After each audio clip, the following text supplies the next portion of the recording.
ನಮಸ್ಕಾರ ವೀಕ್ಷಕರೇ, ನಾನು ನಿಮಗೆ ಇವತ್ತು ಸಜ್ಜಕದ್ದು ಕರ್ದಿದ್ದು ಹೋಳಿಗೆ ಹೆಂಗೆ ಮಾಡೋದು ಅಂತ ಹೇಳ್ಕೊಡ್ತೀನಿ ಈಜಿಯಾಗಿ. ಇವಾಗ ನಾನು ಹೋಳಿಗೆ ಮಾಡೋಕೆ 1 ಕಪ್ ಗೋಧಿ ರವೆ ಒಡೆದಿದ್ದು ತೊಗೊಂಡಿನಿ. ಇವಾಗ ಅರ್ಧ ಕಪ್ ಬೆಲ್ಲ, ಒಂದು ಸ್ವಲ್ಪ ಜಾಜಿಕಾಯಿ ಪುಡಿ ತೊಗೊಂಡಿನಿ. ಇವಾಗ ಬೆಲ್ಲನ ಕುದಿಸ್ಕೊಳಕ್ಕೆ ಇಡಾಕತ್ತೀನಿ. ಒಂದು ಕಪ್ ಅರ್ಧ ಕಪ್ ಬೆಲ್ಲ ತೊಗೊಂಡಿದ್ದಲ್ಲ, ಅದು ಬೆಲ್ಲ ತೊಯ್ಯಷ್ಟೇ ನೀರು ಹಾಕಬೇಕು. ನೀರು ಹಾಕ್ಕೊಂಡು ಇವಾಗ ಕುದಿಸ್ಕೊಂಡಿನಿ. ಒಂದು ಕುದಿ ಬಂದದ, ಅದಕ್ಕೆ ತೊಗೊಂಡಿರೋಂಥ ಜಾಜಿಕಾಯಿ ಒಂದು ಸ್ವಲ್ಪ ಒಣ ಕೊಬ್ಬರಿ ಹಾಕ್ಕೊಂಡು ಮಿಕ್ಸ್ ಮಾಡ್ಕೊಂಡು ಕುದಿಸ್ಕೊಳಕತ್ತೀನಿ.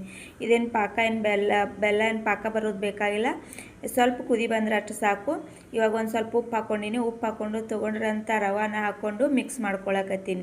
ಗಂಟಾಗದೇ ಇರೋಂಥ ಚೆಂದಾಗೆ ಪೂರ್ತಿಯಾಗಿ ಮಿಕ್ಸ್ ಮಾಡಿಕೊಂಡು ಗ್ಯಾಸ್ನ ಲೋ ಫ್ಲೇಮಲ್ಲೇ ಇಡಬೇಕು. ತಳ ಹತ್ಕೋತದ, ಚೆಂದಾಗೆ ಮಿಕ್ಸ್ ಮಾಡ್ಕೋಬೇಕು. ಮಿಕ್ಸ್ ಮಾಡಿಕೊಂಡು ಪೂರ್ತಿ ಏನು ಕುದಿಸ್ಕೊಳ್ಳೋದೇನು ಬ್ಯಾಡಿದು, ಉಮ್ಗೊಯ್ದ್ರೆ ಸಾಕು. ಇವಾಗ ಮಿಕ್ಸ್ ಮಾಡ್ಕೊಂಡು ಒಂದು ಸ್ವಲ್ಪ ಉಮ್ಗೊಯ್ಯಕ್ಕೆ ಬಿಟ್ಟಿನಿ. ನೋಡಿರಿ, ಇವಾಗ ಪೂರ್ತಿಯಾಗಿ ಎಲ್ಲ ಸಜ್ಜಕಾಯೆಲ್ಲ ಉಮ್ಗೊಯ್ದದ, ಪೂರ್ತಿಯಾಗಿ ಕುದ್ದದು ಬಿ. ಇವಾಗ ಇದನ್ನು ಗ್ಯಾಸ್ನ ಆಫ್ ಮಾಡಿಕೊಂಡು ಒಂದು ಸ್ವಲ್ಪ ಆರಾಕ್ಬಿಡ್ತೀನಿ. ನಾ ಆರದ ಬಳಕ ಉಳ್ಳಿ ಮಾಡ್ಕೋಬೇಕು. ಇದನ್ನು ಉಳ್ಳಿ ಮಾಡಿಕೊಂಡು ಲಟ್ಟಿಸ್ಕೊಳಕ್ಕೆ ಬರ್ತದೆ.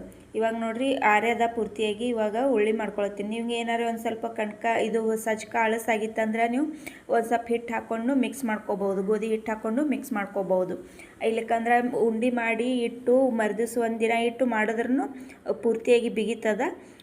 ಉಂಡೆ ಎಲ್ಲ ಮಾಡ್ಕೊಂಡಿಟ್ಟು ಆಮೇಲೆ ಮಾಡ್ಕೋಬೋದು. ಇವಾಗ ಉಂಡೆ ಎಲ್ಲ ಪೂರ್ತಿಯಾಗಿ ಮಾಡ್ಕೊಂಡಿನಿ. ನಾನು ಹಿಟ್ಟು ನಾದ್ಕೊಳತ್ತೀನಿ, ಗೋಧಿ ಹಿಟ್ಟು ನಾದ್ಕೊಳಕತ್ತೀನಿ. ಗೋಧಿ ಹಿಟ್ಟು ನಾದ್ಕೊಂಡು ಇದಕ್ಕೊಂದು ಸ್ವಲ್ಪ ನೆನೆಯಕ್ಕೆ ಇಡಾತೀನಿ. ಸ್ವಲ್ಪ ಗಟ್ಟಿಯಾಗಿಯೇ ನಾದ್ಕೋಬೇಕು, ಭಾಳ ಅಳಸಾಗಿ ಮಾಡಬಾರ್ದು. ಇವಾಗ ನೋಡಿರಿ, ಹಿಟ್ಟು ನೆಂದದ. ಇವಾಗ ನಾನು ಹೋಳಿಗೆ ಮಾಡ್ಕೊಳತ್ತೀನಿ. ಪೂರ್ತಿ ಹಿಟ್ಟೆಲ್ಲ ನೆಂದದ. ಇವಾಗ ನಾನು ಕಣ್ಕನ್ನು ತೊಗೊಂಡು ಒಂದು ಸ್ವಲ್ಪ ಉಂಡೆ ಮಾಡ್ಕೊಳತ್ತೀನಿ. ಇವಾಗ ನೋಡಿರಿ, ಒಂದು ಸ್ವಲ್ಪ ಹಿಟ್ಟು ತೊಗೊಂಡಿನಿ. ಹಿಟ್ಟು ತೊಗೊಂಡು ಉಂಡೆ ಏನು ಮಾಡ್ಕೊಂಡಿದ್ನೆಲ್ಲ ಸಜ್ಜಕದ್ದು ಅದನ್ನು ಇದ್ರೊಳಗೆ ತುಂಬ್ಕೊಳಕತ್ತೀನಿ. ಒಂದೊಂದಾಗಿ ಎಲ್ಲನೂ ತುಂಬ್ಕೊಂಡು ಮಾಡ್ಕೋತೀನಿ. ಯಾರು ನಮ್ಮ ಚಾನಲ್ನ ಸಬ್ಸ್ಕ್ರೈಬ್ ಮಾಡಿಲ್ಲ, ಪ್ಲೀಸ್ ನಮ್ಮ ಚಾನಲ್ನ ಸಬ್ಸ್ಕ್ರೈಬ್ ಮಾಡಿರಿ. ಮತ್ತು ವಿಡಿಯೋ ಇಷ್ಟ ಆದ್ರೆ ಲೈಕ್ ಮಾಡಿರಿ, ಮತ್ತು ಶೇರ್ ಮಾಡಿರಿ, ಕಮೆಂಟ್ ಮಾಡಿರಿ. ಹಿಂಗೆ ನಮಗೆ ಸಪೋರ್ಟ್ ಮಾಡ್ತಾಯಿರ್ರಿ. ನೋಡಿ, ಇವಾಗ ತುಂಬ್ಕೊಂಡಿನಿ. ತುಂಬ್ಕೊಂಡು ಬಳಕ ಇದನ್ನು ಎಣ್ಣೆ ಹಚ್ಕೊಂಡು ಲಟ್ಟಿಸ್ಕೊಳಕತ್ತೀನಿ. ಸ್ವಲ್ಪ ಸಮಾಧಾನದಲ್ಲೇ ಲಟ್ಟಿಸ್ಕೊರಿ, ಯಾಕಂದ್ರೆ ಅಂಚಿ ಜಾಸ್ತಿ ಹಿಟ್ಟು ಹೊರಗೆ ಬರಬಾರ್ದು, ಅಂದ್ರೆ ಕಟ್ಟಿ ಜಾಸ್ತಿ ಆಗ್ತದೆ. ಹಾಗಾಗಿ ಸ್ವಲ್ಪ ತಳ್ಳಗಾಗಿನೇ ಲಟ್ಟಿಸ್ಕೊರಿ. ತೀರಾ ಭಾಳ ತಳ್ಳಗೇನು ಬೇಡ, ಮೀಡಿಯಮ್ ನೋಡ್ಕೊಂಡು ಲಟ್ಟಿಸೋರಿ. ಇವಾಗ ನೋಡಿರಿ, ಪೂರ್ತಿಯಾಗಿ ಲಟ್ಟಿಸ್ಕೊಂಡಿನಿ. ಇವಾಗ ಇದನ್ನು ಬೇಯಿಸ್ಕೊತೀನಿ.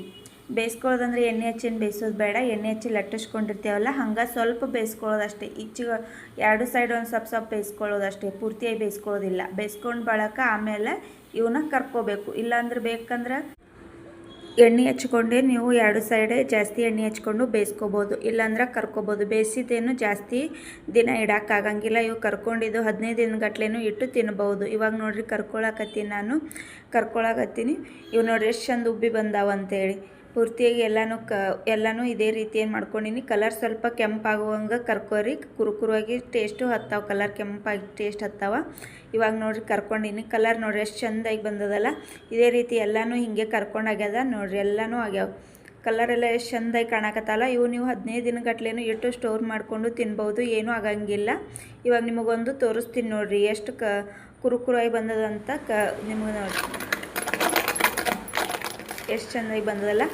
ಇದೇ ನೋಡಿರಿ, ನಿಮಗೆ ಮುರಿದೂ ತೋರಿಸ್ತೀನಿ ಒಳಗೆ ಎಷ್ಟು ಫಳ್ಳಾಗಿ ಬಂದದಂತ. ಹತ್ಕೊಂಡಿಲ್ಲ ಭೀ ಒಂದೂ ಒಳಗೆ. ನೀವು ಟ್ರೈ ಮಾಡಿರಿ, ಹೆಂಗಾಗ್ಯಾವ ಅಂತ ಕಮೆಂಟ್ ಮಾಡಿರಿ. Thank you.